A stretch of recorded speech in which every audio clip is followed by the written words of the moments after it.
Yeah, but super shallow water. 20 yards to come. You can't say he did not want to kill that thing. There we go. What do we got here? Pull down. Little largemouth. Boom. Didn't get it great, but as you can see what we're doing. Up here real shallow. Little guy, but up here real shallow, whipping around this little jointed swim bait.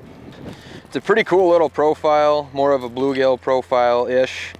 That's kind of what we're imitating with it. But you can see we're just beating the bank kind of. The wind's blowing in here. Even though it is a trebled bait, it comes through vegetation pretty well. You know, it's swim bait characteristics, I think, allow that to swim through pads. You know, the reeds, you kind of got to pick your lanes when you're inside the bulrushes, but it comes through pads and grass really well for a trebled bait.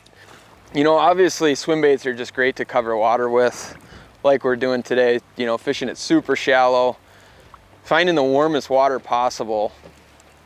You know, all the wind's blowing in here, the bait's pushed up shallow, so those bass are up real shallow feeding, and I can cover tons of water with a swim bait, but instead of opting for a traditional, you know, paddle tail swim bait, I've got this jointed, it's a hard bait, jointed swim bait, this little baby bullshad that I just like it a little bit more because I can fish it super fast, but I can also slow down. I can impart a ton of different actions on it if I can see the fish, how they're reacting, and you know, I can give it quarter turns and kind of kick it side to side a little bit. I can burn it real fast and it just has a real tight shimmy, and then when I kill it, it just sinks straight down.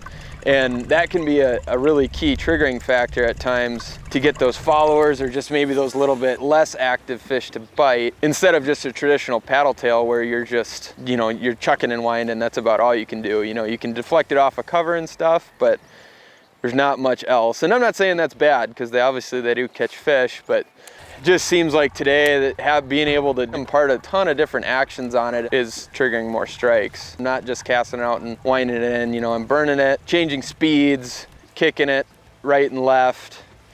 It's got a pretty erratic action when you just give it a quick quarter turn, let it sink, burn it out of there, and just creating that reaction strike to it. So I do like using a little bit faster reel. You know, it's not an 8-to-1, but I've got a 7.5-to-1 right now, and with it still being a swim bait, when that fish eats it, you still want to have them load up. That's why I like that little bit of stretch in that fluoro. I could probably be using a softer rod, but just with the amount of cover I'm fishing around and everything, I kind of need that little bit stiffer, you know, fast action rod to get them up and out.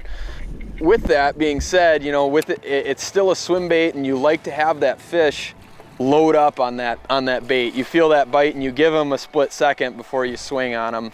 I was fishing the same pattern, the same deal a few days ago, and it was really obvious, you know, the bites were really visual there. You could see that V of that fish coming across the water, and at that point you really needed to concentrate on letting that fish load up on that bait, because especially when the bites are visual, it's really easy to swing on them too early and you will miss fish at that point. Oh, here he comes. Got him. Oh man, I watched him eat it. See, that's what's awesome. Nice one. Oh, he came swimming right out of that grass patch, and I just killed it, and he ate it. Boy, awesome. Nice chunky one. Just throwing this jointed swim bait around this grass flat. All these fish are up dirt shallow, chasing bait around.